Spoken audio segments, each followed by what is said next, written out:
Baik, Assalamualaikum warahmatullahi wabarakatuh. Selamat pagi anak-anak. Gimana kabarnya? Sehat semua kan? Alhamdulillah. Baik, sebelum kita memulai pelajaran pada pagi hari ini, mari kita bersama-sama membaca doa pembuka dalam belajar. Mari doa kita mulai. Bismillahirrahmanirrahim. Raditu billahi rabbah wa bil islami dina wa bi Muhammadin nabiyya wa rasulah. Rabbi zidni ilma warzuqni fahma waj'alni minas sholihin. Amin ya rabbal alamin. Baik.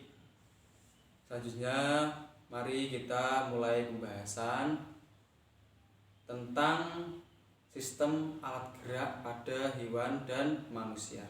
Nah, kita tahu sendiri bahwasanya sebagai makhluk hidup salah satu cirinya yakni adanya bergerak. Jika kita tidak bergerak, maka kita tidak bisa dinamakan sebagai makhluk hidup.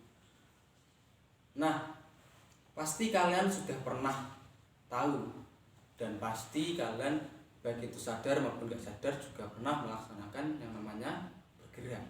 Kita pernah bermain, berjalan, berenang, dan lain sebagainya. Itulah salah satu dari bergerak. Tapi apakah kalian tahu terkait definisi yang konkret terkait bergerak itu sendiri? Nah, bergerak itu adalah berpindah tempat atau perubahan posisi sebagian atau seluruh dari bagian tubuh. Nah, bergerak bisa disebut sebagai berpindah posisi. Bergerak.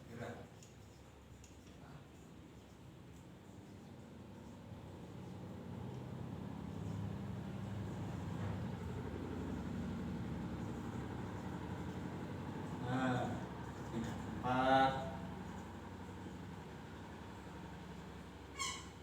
perpindahan posisi. Nah, itu tadi yang disebut sebagai bergerak.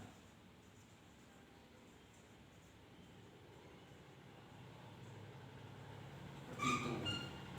Lantas, apa sih yang menyebabkan bisa terjadinya bergerak? Nah, bergerak itu bisa terjadi karena adanya suatu rangsangan kepada tubuh kita. Nah, bergerak terjadi karena adanya suatu rangsangan.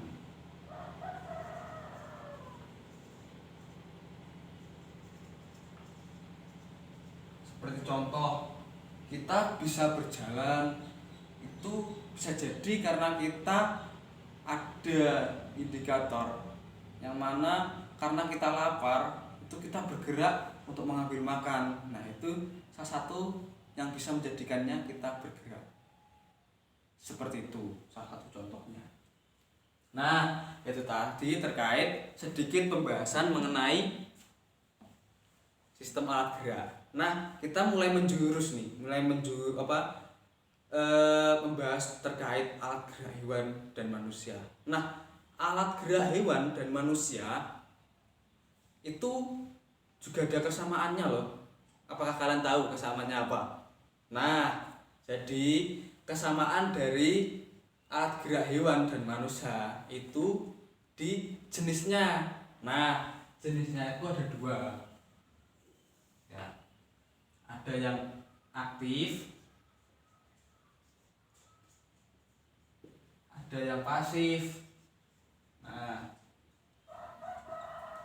yang aktif itu yakni otot, yang pasif itu tulang. Nah, pasti kalian bertanya-tanya, kenapa kok yang aktif otot, yang pasif tulang, kenapa kok enggak sebaliknya? Nah, jadi gini penjelasannya. Pasif, kenapa kok tulang? Itu karena tulang itu tidak bisa bergerak sendiri. Nah, sedangkan otot kok disebut aktif karena ototlah yang menggerakkan dari tulang. Nah, dari kerjasama keduanya ini terjadilah suatu gerakan pada tubuh manusia yang bisa menyebabkan kita bisa melakukan aktivitas sehari-hari. Nah, itu tadi ya, terkait pembahasan mengenai alat gerak ini. Nah, mungkin pada pertemuan pagi hari ini kita membahas terkait alat gerak dulu ya. Untuk selanjutnya akan kita jelaskan di pertemuan mendatang. Nah, mungkin itu tadi. Jadi sekian dari saya, kurang lebihnya saya mohon maaf. Wallahu muwaffiq ila aqwamit thoriq. Wassalamualaikum warahmatullahi wabarakatuh. Ya, baik. Untuk anak-anak silakan bisa meninggalkan ruangan ini.